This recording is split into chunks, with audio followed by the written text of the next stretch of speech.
Hey everyone, Egman here with another video, and today we're going to do a go over on the three online tournaments I did this past week. I think I was honestly very fortunate to get in all three of these events, and I really just want to give my opinion on all these and just what my thoughts are, like what are the good things, what are the bad things, and kind of just what we can improve going forward and what I'd want to see going forward too. And also just clarification, this is going to be a super off the cuff rant, very low editing because I don't have time to do that right now. And additionally, I just have like bullet points I'm going to go through that I want to make sure I hit. Like my life's been a mess, and like my actual like desktop monitors have actually like died, so I'm using like a backup one. So whatever, it's going to be fine. But just please bear with me when if I just stumble on words a lot more than usual, or I look like I'm just going on like a tangent that I can't control. But I mean, that's my videos anyway. So let's go into it.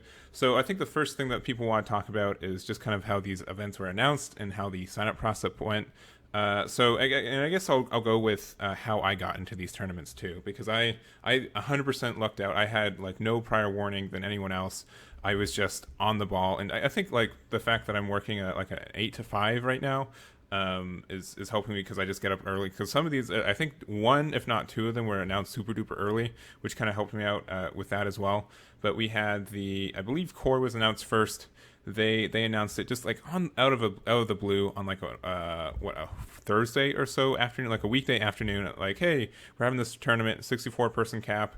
Oh, and if you enter the tournament, then you get all these cool prize packs that no one else has right now, right? So obviously, a bunch of people want to get into that, and all three of these events kind of filled up in the first hour. PPG did theirs next, and they just in the same manner they announced it. 64 spots got just filled immediately. I was so for the core one, I was flat out lucky, like 110% lucky. I was just like, oh cool, there's a tournament, boom, sign me up, done, did it. For the Pro Play Games one, it was somewhat lucky. I just followed their Facebook page, so I got an announcement when they made the announcement. So I'm like, boom, cool, done immediately. And then what Top Cut did was they made a pre-announcement, which I think a lot of people appreciate, and I hope is the norm going forward, of of just saying, hey, we're gonna have spots open up like 2 weeks from the day they said that they made the announcement, and then it worked a little bit better. There was some issues signing up with their platform, which is really unfortunate that some mobile users couldn't get into it correctly, and so that kind of sucks for its own separate reason. But I think that's really good, and I think it's the norm. And for a lot of this stuff, like there's a big transition from going from physical events to online events that I believe like a lot of people need to. We just need to like. Understand there's going to be some clunky times for this, because like if you look at like a big tournament and how it would be announced previously, right? If you think of any of the big tournaments that happened last year, there's really no like pre-announcement for a lot of them. A lot of them just said, hey, boom, we're going to have a tournament in a month, if you want to come, go for it. And there's also not a cap, and normally because the cap for like online events is strictly because we're using a third-party client instead of a Bandai official client, so there's more restrictions and it's out of their hand a little bit. So the cap is big difference, and I think the reason that there's such a disconnect was the commitment to say that you're doing an online event is way lower than saying, okay, cool, I'm going to fly out to Florida in a month, so I got to get all my ducks in a row, get everything set up. And so I think that like being able to say, cool, we're having an event, sign up for it, works for physical events a lot more than online events. And hopefully I think everyone agrees that there should be kind of like a pre-announcement just saying, hey, we're going to have a tournament. We're going to open up registration on Monday at 5 a.m. or whatever they want, and then just go from there. And I think that's just a lot better, and not just like as luck based, right? People who are more passionate, and also like for me too, I'm just like, well, I don't know if I'm going to be free that Friday, but I guess I am for sure now because I'll just smack it down. So hopefully that will be better in the future. And I don't necessarily blame Core TTG or PPG for doing what they did, because I think they were just doing what they would normally do for any other event. So I think part of the reason these got filled so quickly was the pricing, right? And that's kind of something else too. So that kind of goes to the next point, where I think the pricing is really, really good. And I mean, I can only assume that Bandai just has a bunch of these packs that are like, well, we can't use these anymore. How are we going to get these to players? And also, I have no doubt they make cards to go around these championship packs, like they 100% did, right? Not as, I wouldn't say it was as blatant as like Volume 1, like Android 18, like a bunch of those cards are strictly like, these will make these decks better 110%.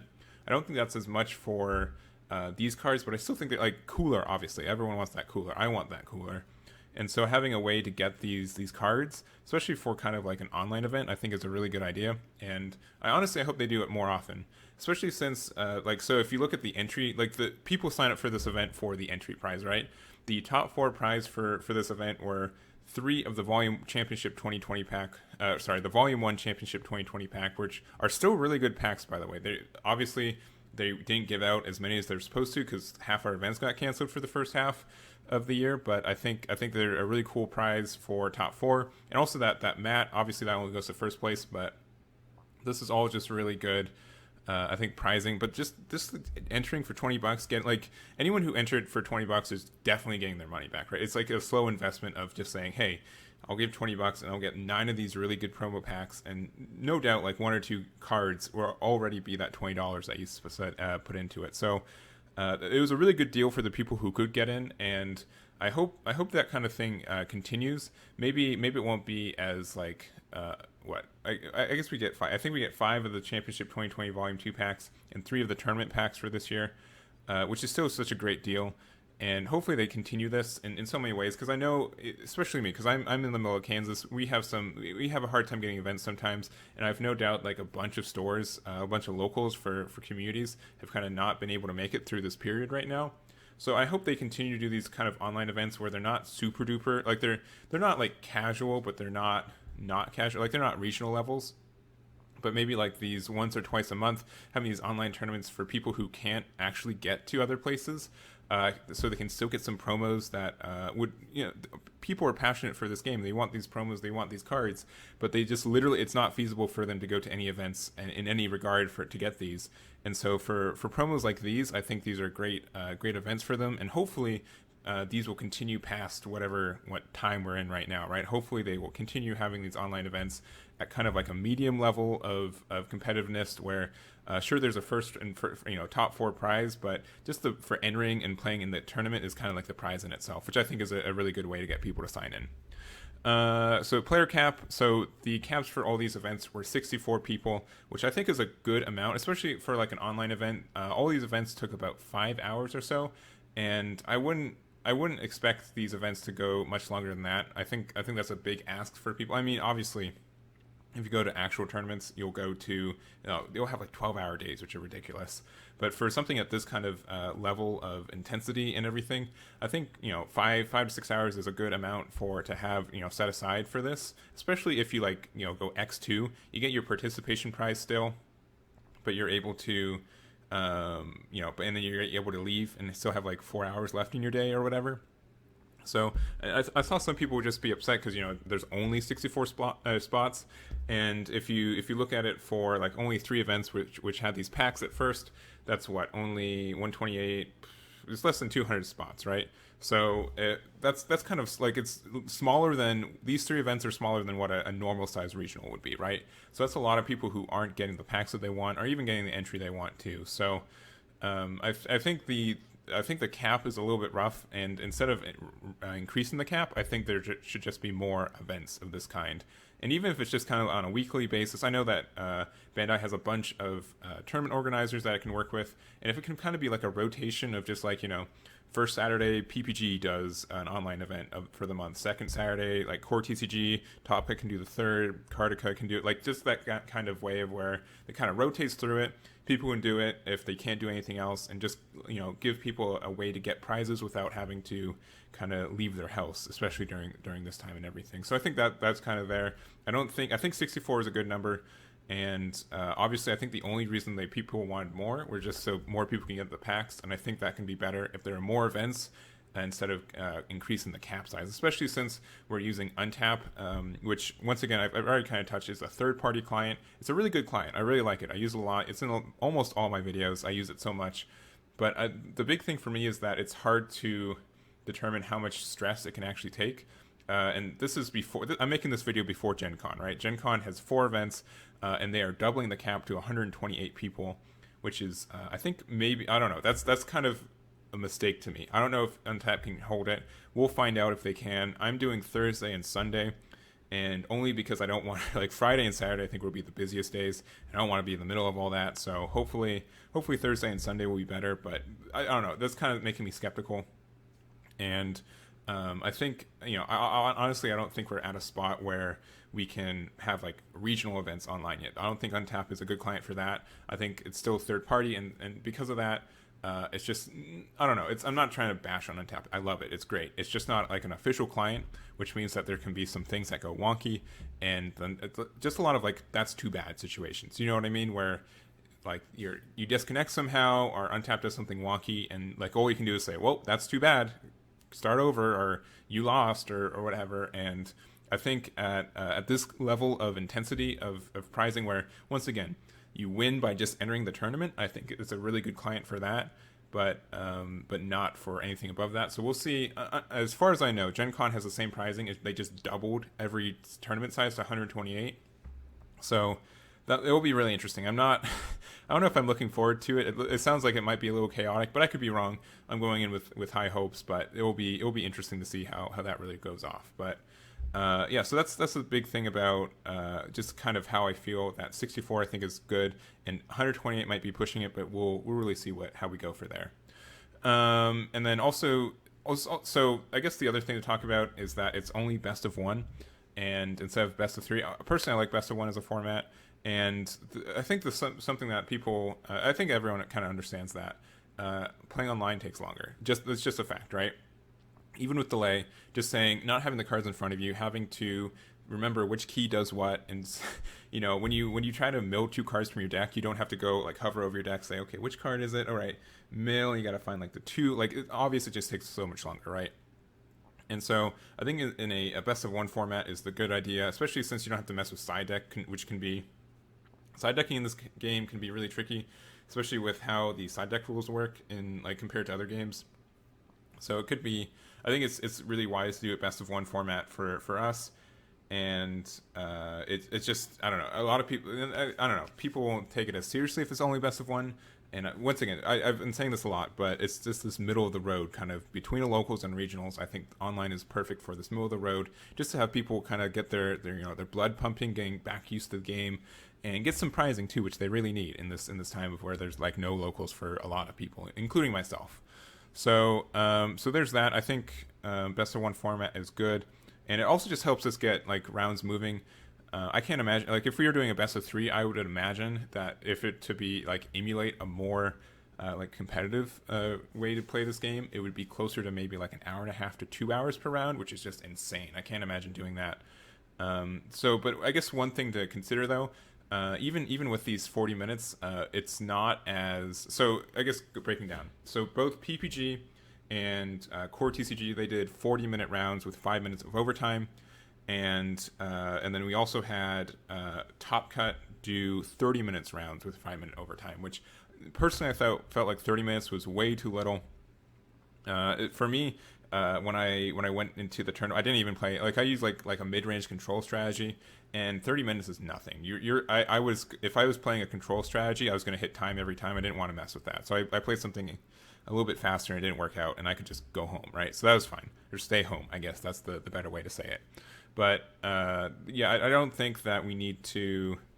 So I don't know. So timing's also really hard, and I think the other thing is that even in person, like having rules for how like the end of game, like end of time procedures are kind of already like, well, that sucks, and I feel like they can kind of be taken advantage of a little bit. Like people, I know, like, I don't want to just say the word slow playing, but people can slow play in a lot of situations in real life, and so that can only be exacerbated by when you have like a disconnect between, not a disconnect like an actual disconnect, but when there is like timing between players of just saying like, hey, are you still there, are you still active, are you still doing, like having to actually physically say that and like actually ping your opponent instead of just looking across the table and seeing that they're just shuffling their cards and doing nothing. It's just kind of rough. So I don't have a good answer for this. Instead, besides just saying maybe having a little bit more time. Either I don't think 5 minutes overtime really does anything unless you're already going to win on your turn. It doesn't really do anything. So I think that either we need to do, for me, what would make sense would either have 45-minute rounds with 5-minute overtime or 40-minute rounds with 10-minute overtime. Just in general, 50 minutes for an entire round. I think that would be better. And personally, like, okay, you guys were thinking, okay, that's 5 more minutes around, so that kind of adds up. But for each one of these 3 tournaments, we had situations where people would kind of argue how the game ended, and a lot of like kind of weird tie situations and that kind of stuff. So I think that it would just be better to have just the time exasperated, especially since it's so dang hard to call your opponent for slow playing, whether it's true or not. In so many ways for this, I don't think it's something that, and it's just not a good feeling for all that. So I think if we can make it a little bit lengthier rounds, I think that would be the sweet spot for all this. I think 50 minutes, whether 50 minutes combined with overtime and regular time, I think makes a lot more sense than 40, especially more than 35 minutes. Like 35 is nothing. I can't imagine planning to play like a Sin Shenron in like 30-minute time. Like that just seems like way too long. Or like Hachiak or something like that. Like that just feels like you just can't play that deck in that format. Even though you could win every one of your games if you play it out, you wouldn't have the opportunity to play it out. So that would be my big thing for that. And I think those are most of my main talking points. So it just leaves me with this question of what would I like to see moving forward. So going through all these points that I'm going through. So announcement sign up. So I think there should be a pre-announcement. They just say, hey, in a week we're going to have the signups are going to be open, so you guys can register. That gives people some time to say, okay, am I actually going to be free for this event? And then also, okay, sorry, I totally forgot. One more thing. Physical cards. We didn't talk about this. I'm sorry. It's going to be a quick one.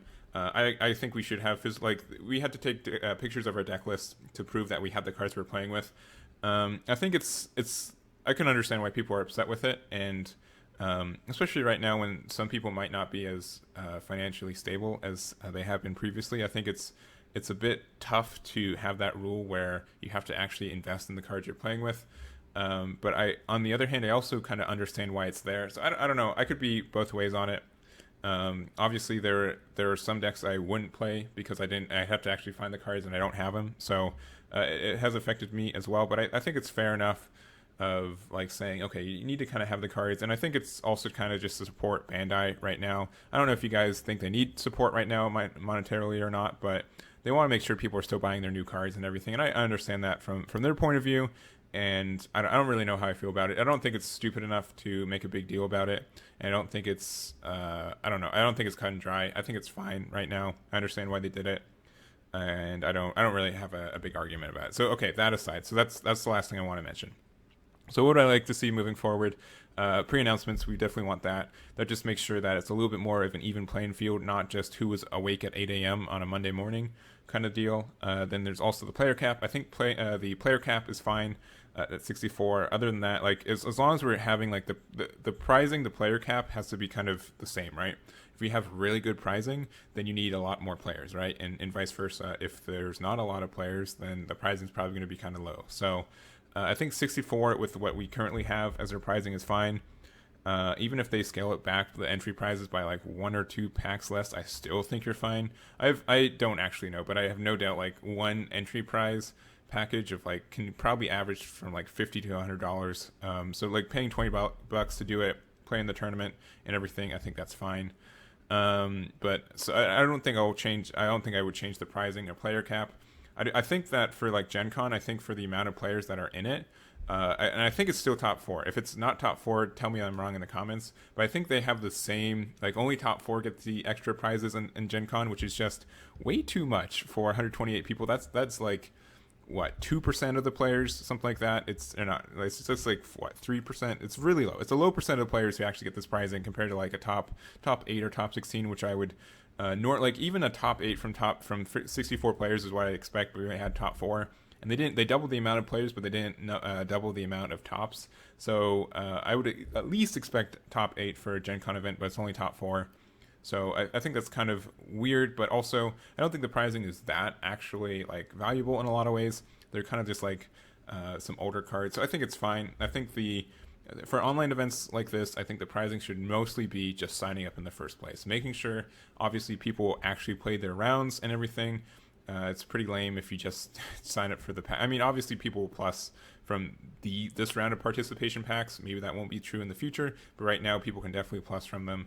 So I understand why like so many people just did it to get the the pricing, but hopefully it will be skewed a little bit better so people who want to play can actually play, and even if they don't do well, they'll still have good pricing just for doing it. I think Untap's a really good client, and I hope we can continue to use it forward. I know everyone's saying that Bandai should make their own client, and I totally agree with that. And I've said this like 100 times: if they make like their own like Hearthstone or Magic the Gathering Arena, I'll like quit my job to like try live streaming it. So that's still on the table for Bandai. If that's like the last straw for you guys, here I am. Here's my commitment to you guys. But right now, I think Untap's fine, and I think that's also kind of Untap is why we have such a cap on pricing and players, of where you don't want it to be too serious or too many players, because Untap can, I don't know, it's the more players you have, the more unreliable it can be with server loads, and I just want to make sure that no one has like any like bad moments because of that. And then timing, I think we can increase the timing just a little bit, especially since I feel like it's a little bit quicker to report results online. And with like all the apps we're doing, like Best Coast pairings and everything like that, I think they're just great resources that we're using, and really quick to make like the rounds come out. And also like everyone's on their phone anyways, so you don't have to like walk over to like a poll to see where you're at and everything. It's just very quick in that regard. So I think we can afford to make these rounds a little bit longer, just so there's less of a like issue with timing and running into time and all that. So that's my opinion on that. And I think that's really it. So let me know what you guys think about this. If you participate in the tournament, let me know how you I don't know, compare your thoughts to mine in that regard. I am looking forward to Gen Con. It should be fun. Hopefully 128 players isn't too much, but we will see on that. And I really, really hope that they have these tournaments moving forward, whether or not we're in a pandemic, right? I think these are really good events, and they can scale back the pricing a little bit, but just a way for people who can't go to tournaments to get tournament promos in that way. I think this makes a lot of sense and can just help out a bunch of people, and can be very well executed as well. So that's it for me. Thank you guys for hearing my rant, and I'll catch you all next time.